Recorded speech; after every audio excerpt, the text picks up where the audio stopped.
Hello, everybody. I'm back. I'm doing this guerrilla filming. We're not going to edit. We're just going to record this. I'm going to put it out. So if I make any mistakes, you people that are watching me like a hawk, give you something to whine about. David Ortega would refer to them as snivellers and crybabies. But anyways, all joking aside, I want to talk about George Wegers and how I built a relationship with him. For you people that don't know, George Wegers was the international leader of the Bandidos at one point in time. He came, I believe, after Sprocket. Sprocket's given name was James Lang, I believe. But we're going to get into all that in a minute. So I've got to back up. And what I've got to do is I got to take you back in time to 1983 when the Hells Angels in the Scandinavian countries started having trouble with another club. And the name of the club was called Bullshit. And of course, law enforcement said it was a fight over territory to sell narcotics. And, maybe that was a little bit of that involved in it, but this was about pride and territory and egos and whatnot. So that war was from 1983 to 1988. We lost two good members to prison in that particular war, and we lost one member to death, and I'm embarrassed I don't remember his name. But Blondie killed two of the bullshit guys. He went to prison. A few years behind him, Yanka killed probably the strongest leader they ever had, and his name was Mackerel. And Yanka killed Mackerel right in front of his wife, machine gunned the guy to death. And so now we've got Blondie in prison, and we've got Yanka in prison. But something interesting happens. The leaders of bullshit kept getting killed. So I don't know if I mentioned it already. I think they had 8 deaths. And in 1988, they stopped. They gave it up. They said that we don't want to do this anymore. And they acquiesced to the Hells Angels there. And that seemed to be the end of it until the Bandidos slowly started making their way into Europe. And it all started first in France, in Marseille, I guess that's how I pronounce it. There was a small club there that became Bandidos, and that was the first time Bandidos would plant their flag in Europe. And when I went to France, we were reintroducing the movie Hell's Angels Forever. We now had a French version. That's the first time I heard there was a problem between the Bandidos, whose roots were out of Texas, and the Hell's Angels. So that was something for me to look and concern myself about. And on the horizon, I started getting complaints from Scandinavian members, specifically Danish members, that the Bandidos were very interested in planting their flag in the Scandinavian countries. And aside from, the Hells Angels not wanting them there, they were courting former members of bullshit. So all the members that the Scandinavian Hells Angels are having issues with were now petitioning the Bandidos to become, Bandidos and represent the Bandidos in Europe. And I could see that this was going to be a real problem. I had heard a lot of things in France about it, and then when I got back, I started getting petitioned. They were not only petitioning me, I found out later they were petitioning Sonny. And some of you know, perhaps, that have followed me, that, Sonny didn't like the Bandidos. And, Sonny basically said, fuck them if they don't like it. We'll deal with the bullshit former members when they become banditos. I just think it was a bad move. You know, Sonny did nothing to intervene. He didn't get a hold of anybody. We could have started talking to the bandidos here in the United States, but it was now too late. The bandidos had already entertained the thought of making these guys bandits, and the bandidos were not about to change their minds. They were going to go with these guys, and that's ultimately what they did.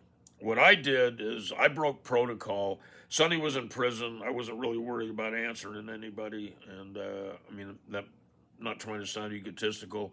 I just felt that everything was so bureaucratic and becoming votes and getting things approved and whatnot. I just took it upon myself. I said, man, we're already fighting the Mongols, the outlaws, the pagans, dealing with law enforcement. I'm going to try to cut this off before it starts. But, you know, I was too late. And as soon as the shooting started, I headed to Amsterdam. And I went to a meeting there. And every Hells Angel from Europe was there. And I believe there were some Hells Angels from other continents there as well. But I remember giving this passionate speech about how I thought it wasn't prudent or productive to take on the Bandidos out of, you know, the United States.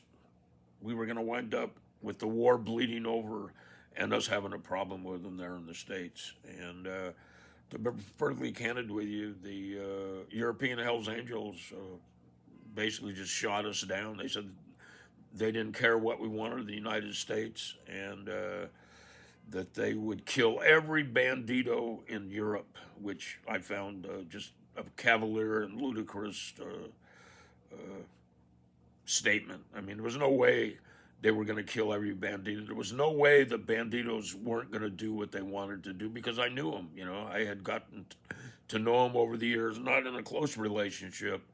So I wanted to cut this thing off. What I did is I reached out to a young attorney named Richard Lester, and he was a motorcycle attorney involved with different coalitions and whatnot. I knew that he had a good relationship with the Bandidos. I had lost my contact with Sprocket. I had met Sprocket in Daly City probably late 1970s, 77 or 78. And the Texas Bandidos were avoiding Oakland because the last set of Bandidos that went over to visit Oakland, Cisco pistol whipped one of them because he had pistol whipped Cisco in the late 60s or early 70s. It was kind of a tit for tat thing. But I'm going to try to get back on track now. I'm jumping around here a little bit. But I guess my thought was, don't let this bleed over in the United States. So I took it upon myself. I got a hold of Richard Lester. He put me in touch with Sprocket. We did a little reminiscent of old times when I met him and where the two clubs were heading. He was in the middle of a legal problem, and he would wind up, I think, doing about 10 years federally. And they were getting ready to introduce a new leader, a guy named George Wegers, you know, as the international leader of the Bandidos. And he put me in touch with him. And I believe that George and I could come to terms and agree on some things and try to keep this war from bleeding into the United States. Now, what we did is I went to Richard Lester, wanted to use his law office, and he basically told me, thought he was trying to back out of it. He goes, I don't think my law office is a good place for a meeting like this. And I kind of got a little bit edgy about it, and I just kept my mouth shut and waited. And he goes, what I'd like to do is I'd like to invite you and, you know, whoever you pick to come with you. And I'd like to invite George Wegers to come to my house in the Malibu Hills. And where he lived was the old house where the band, the Eagles, used to throw big parties and whatnot. It was a band that was real famous back in the 80s. I'm sure most of you know who they are still. But they had a house up in Malibu. It was a big party house up there. Somehow Richard Lester wound up with it, and he offered it up to George and I. And what we agreed on was, 6 Hells Angels, that would include me in the count, 6 Bandidos, and we would meet up at Richard Lester's house. And, it was a perfect house for a summit or perhaps even a shootout. I mean, it was way out in the Malibu hills, no neighbors. It was on a big parcel of land. And George and I started negotiating on the phone, and we each agreed we'd bring 6 guys. And, I wanted to bring, and George wound up bringing men with steel nerves. I mean, you're getting into a dialogue with people. We had already shot people on each side by now over in Europe. And, you need people with level heads. You have to have people there that know the difference between a poor choice of words and a direct insult. And that's always something you have to consider when you're having peace negotiations. So, another concern was we knew the Bandidos were driving from Texas, and they were going to be very well armed. So we went there well armed as well. And we wound up, George and I wound up being the only voices at the table that talked. We wanted to keep it direct between George and myself. And the meeting went really well. The Bandidos didn't want it bleeding into the United States, the problem in Europe, and we didn't either.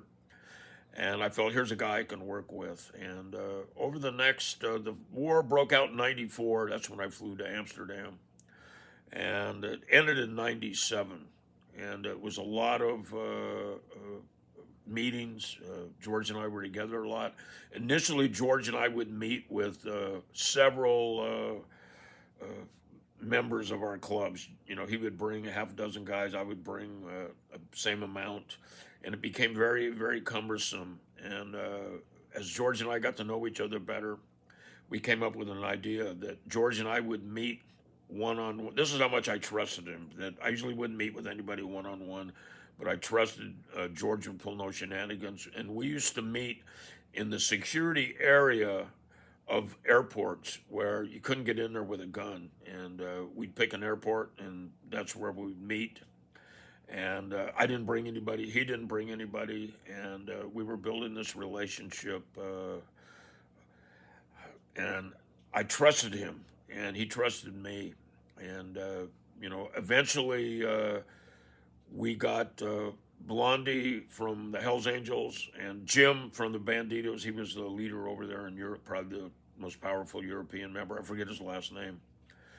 And what happened was the Scandinavian government got word that, we were trying to negotiate a peace.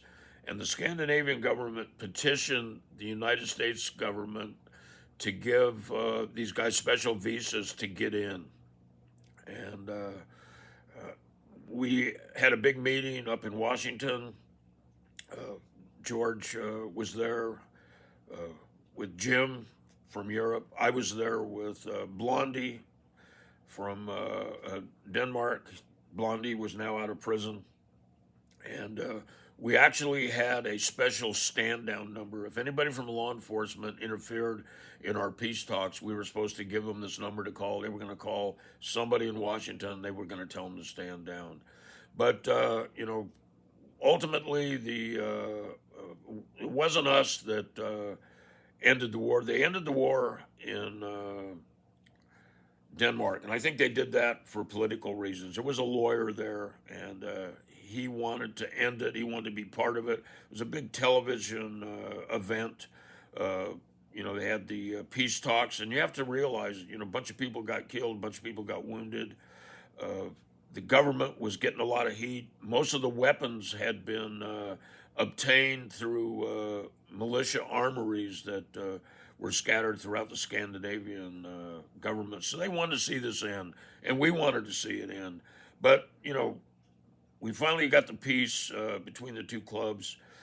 And also with it, George Wegers and I created a long-lasting friendship. Eventually George had the same experience I had. He wanted to quit the club, and of course they changed everything. his status to bad, like I was. So we were both former leaders of these large, powerful motorcycle clubs. Now both out in bad standing, and we had a lot to talk about.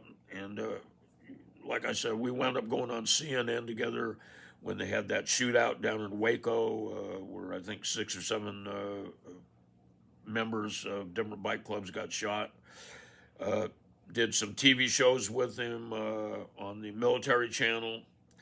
He appeared in my documentary, The Last American Outlaw documentary, that you can see on, if you go to Patreon, that's one of the features on there. You can see the whole documentary and see what George has to say. But, one of the saddest days for me was when Chris, his son, called me and told me George had passed away. It was a couple of years ago. But I miss George. George was a good man, and I hope people never forget him. He really made his mark on the outlaw bike world, and there's some stuff on some of the shows.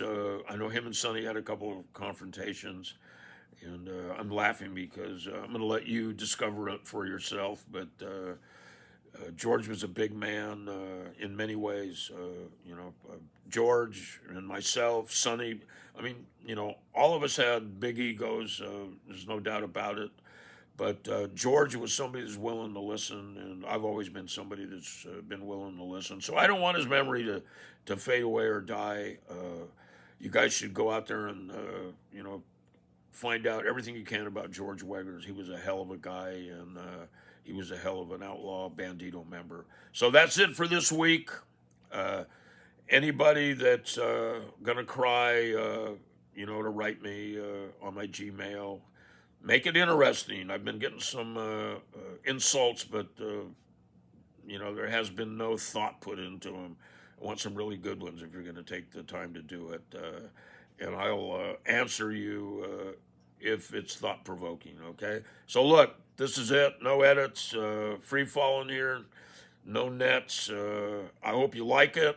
Let me know what you want to hear from about next. And, I think in the last episode of Speak of the Devil, to my detractors, go to that last episode, and I have a message for you at the end. All right, everybody. I appreciate the support, and I hope you'll stick around. Watch all the Speak of the Devil episodes coming up on YouTube, and I hope you watch these little stories that pop up from time to time. Take care. Ride safe.